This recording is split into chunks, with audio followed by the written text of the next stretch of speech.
specially built weather radios will be automatically activated to warn of the impending hazards. Tests of these radios and the warning alarm system will be conducted by the National Weather Service every Wednesday between 11 a.m. and noon. If there is a threat of severe weather, the test will be postponed to the next available good weather day.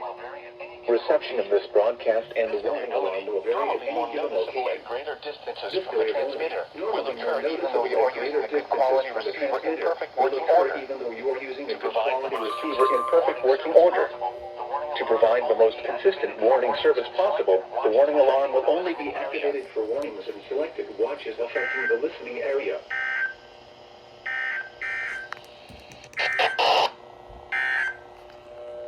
The Northern Virginia Mountain Forecast.